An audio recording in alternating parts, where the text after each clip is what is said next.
It's Mother's Day here in the UK, so I'm wearing a shirt because I've been to see my mum today, who's 93 and remarkably has not died yet. But I left my tie down in the southwest, unfortunately, so I'm just wearing a shirt and not a shirt and tie, which I really would have liked to have worn. But I'm really thinking about entertainment, and this is really to do, it's kind of to do with TJ Does Life and the Amazing Atheist channel. Yeah, and I suppose this in a way is a kind of response to some of the comments that TJ made in response to my video when I was talking about entertainment, and including, referring to a number of YouTubers, himself included, but also Thunderfoot and Phil Helens. I think that's the right pronunciation. Yeah, I thought it was some really interesting things there. I probably have to make more than one video, I think, to get through the stuff that I'm thinking about in relation to that. I mean, certainly in my original video, I was talking about entertainment as a kind of clustering, as when people are entertained, or when people entertain someone else, it's as if they're calling them in and gathering together in a kind of social, a social embrace, you know, that kind of thing. And I still think that, and I think there's some value in that, but I think there's some precautions to be taken. But I think there are some specific techniques by which you do that. And I mentioned some of those in the last one. But one of the things I didn't mention, and which I think I was prompted by Reed to think about again with TJ's video, was about not so much drawing people in because there's something attractive and something entertaining and amusing perhaps, or something that holds you together in the thing itself. It's about identifying outsiders. And I'm thinking about this in relation to TJ's video because of two things that cropped up in the video. And if you listen to this, TJ, it was two things you said. One thing you said was towards the end of the video was you said that, and you were talking to me about me at the time, you said that you thought I was marginalising you. Marginalising. Really interesting term. And then there was this bit you did at the beginning about what you referred to as pseudo-speciation and kind of its effects in wartime. What you were saying there, if I understand you correctly, was that, that as humans we have this natural tendency to be kind of nice to each other, or at least not want to kill each other. And in wartime, so the story goes, and I think it is a contested idea, so the story goes, in the First World War certainly, soldiers would often fire over the heads of the enemy because it's actually quite difficult to kill someone.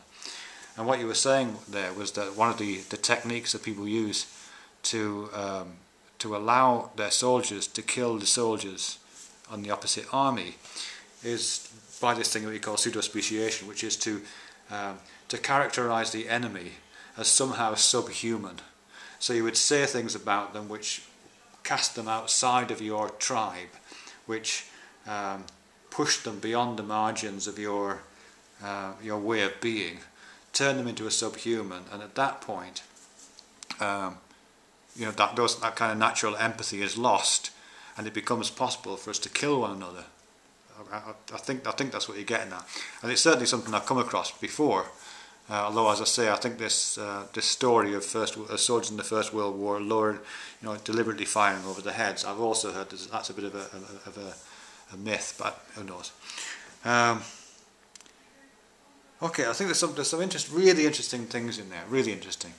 I mean, certainly that's a technique that you find in amongst a lot of entertainers. I mean, a lot of the sort of, I'm thinking of Andrew Dice Man Clay, for example, who does comedy of hate stuff. I don't know, he used to, certainly in the 1980s, I guess, something like that. You know, it's really vile, really sexist, really racist stuff, in which you basically identify some people outside of a relatively narrow defined social group and then just mercilessly slaughter them. And it's extremely entertaining, I have to say. It's fascinating, great fun to witness, but it's really unpleasant.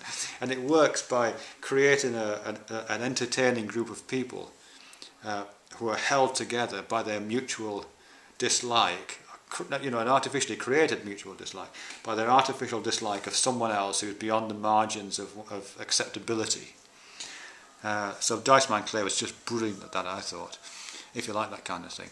But I think in a more local area, I mean, someone like Thunderfoot does that. I've got a lot of respect for Thunderfoot, and obviously my ideas are completely in parallel with his own. But his videos are entertaining because he takes the piss at creationists. That's his thing. He gathers us together in this kind of rational, scientific, atheistic band of happy brothers, and points the finger at the stupid creationists and the stupid Christians out there.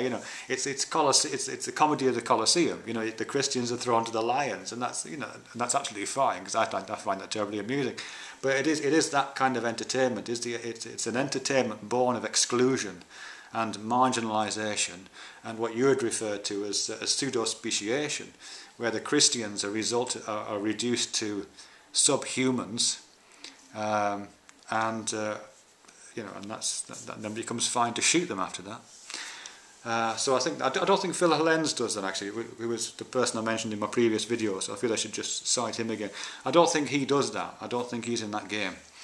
I'm not quite sure about yourself, TJ.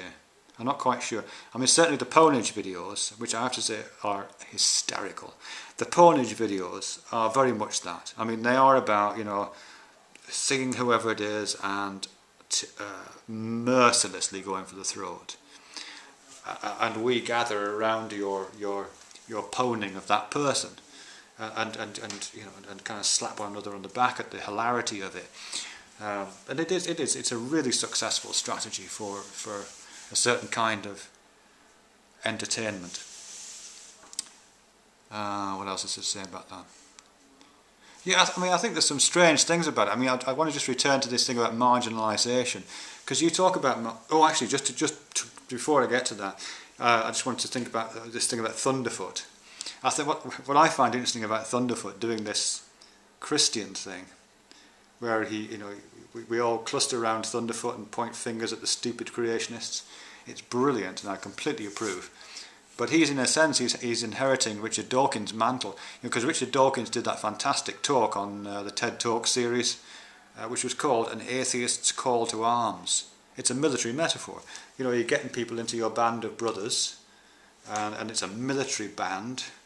You identify the enemy, you reduce them to subhumans, and then you pick them off. That's how it works. So that's what Thunderfoot's up to. That's what Richard Dawkins, playing the same metaphor. But if I can just